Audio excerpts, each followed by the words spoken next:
Bonjour, une nouvelle vidéo autour du bois, plus particulièrement autour des bains planés et des établis multifonctions.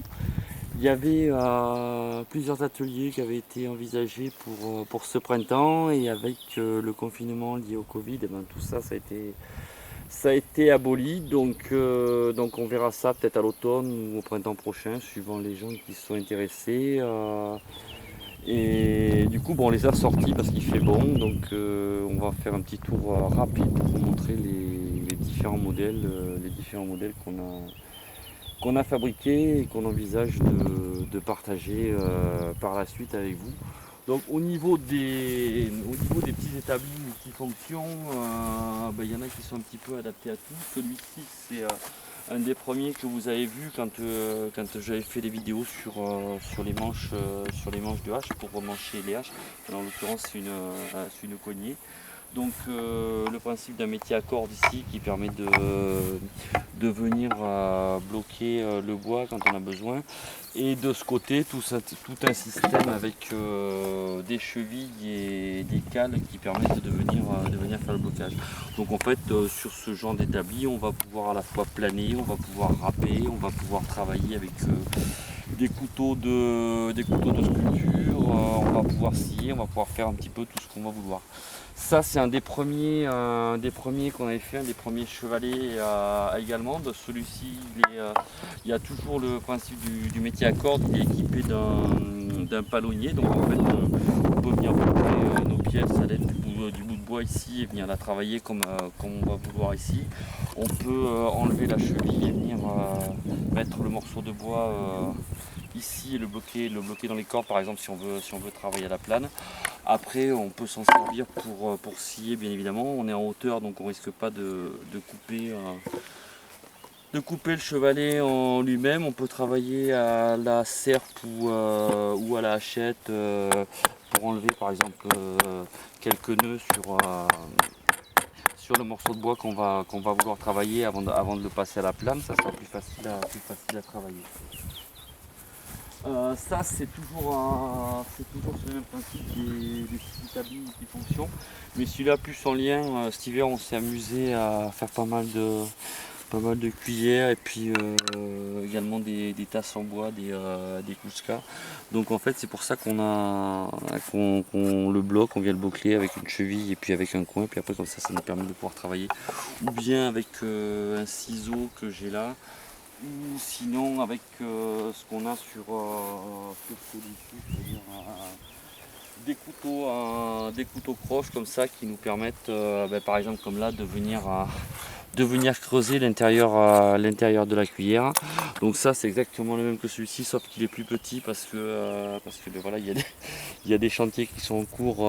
J'ai mes deux loulous qui viennent de temps en temps faire un petit peu. Donc pareil, voilà, on peut travailler bloquer ici à l'aide de coins et de chevilles.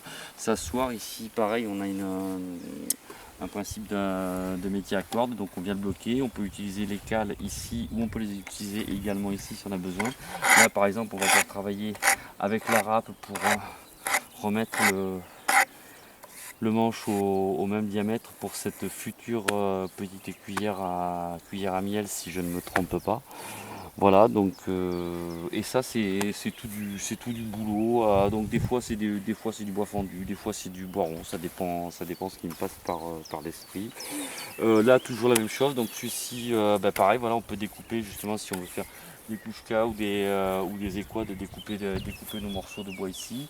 Là on a une encoche, on a fait une encoche ici qui permet par exemple de venir bloquer ton morceau de bois si tu veux venir travailler, ou bien avec un couteau de sculpteur ou avec autre chose, voilà, pour éviter de se blesser. Toujours le principe du palonnier comme on a vu sur le premier ici, si tu veux venir creuser l'intérieur de ta cuillère par exemple, voilà. Donc là en fait ça c'est des cuillères que nous on considère finies, on ne les vend pas, c'est juste pour nous, pour s'amuser.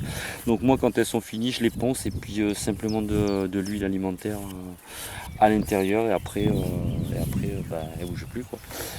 Des petits tabourets aussi qui plaisent bien aux gens, qui sont amusants, c'est de la récup, voilà, c'est un bio de chêne qui était pas joli du tout. J'ai fait des tranches et puis après j'ai fait des petits manches dessus.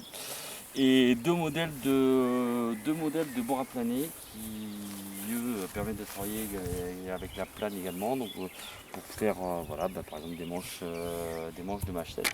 Donc celui-ci la tête c'est un bout de calicus qui avait un gros nœud comme ça. Donc quand on veut faire une tête comme ça en une seule pièce, il faut essayer de trouver voilà, une branche avec un gros nœud. On est sûr que ça va être bien résistant. Donc nous on l'a fait en une seule pièce. Après il y a une multitude de modèles, hein, vous en trouverez plein de modèles. Donc moi j'ai un petit morceau de bois ici qui me permet de bloquer ma pièce et puis de le faire bouger, parce qu'évidemment voilà, cette pièce là elle n'était pas forcément précise. Et voilà, et après voilà, tu peux travailler avec ta plane tranquillement. Le travail à la plane c'est un travail en douceur et calme. On n'enlève pas des gros morceaux quand on travaille avec une plane.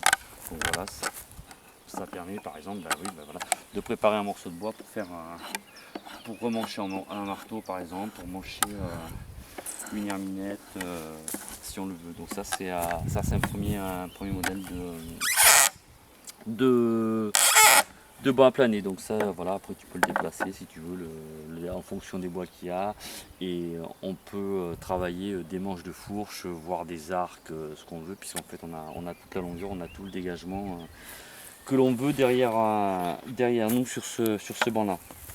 Un autre modèle de banc à planer un petit peu plus approfondi, on s'en est servi. Celui-là, voilà, on avait par exemple je l'avais montré dans l'hiver, j'avais récupéré plein de mèches chez mon papa, et en fait il me manquait les manches, donc là on a fait un manche pour celle-ci, voilà, pour pouvoir s'en servir, pour pouvoir percer. Donc on va éviter qu'elle touche le sol parce qu'on les avait raffûtés. Donc en fait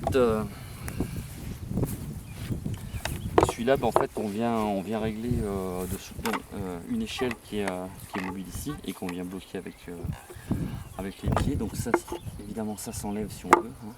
Hop. Voilà, hop.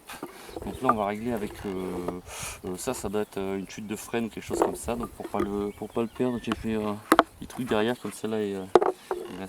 Il bouge pas, donc c'est pareil. Là on peut s'en servir, je sais pas, par exemple, voilà, si on veut faire des petites chevilles ou des petites choses comme ça. Hop.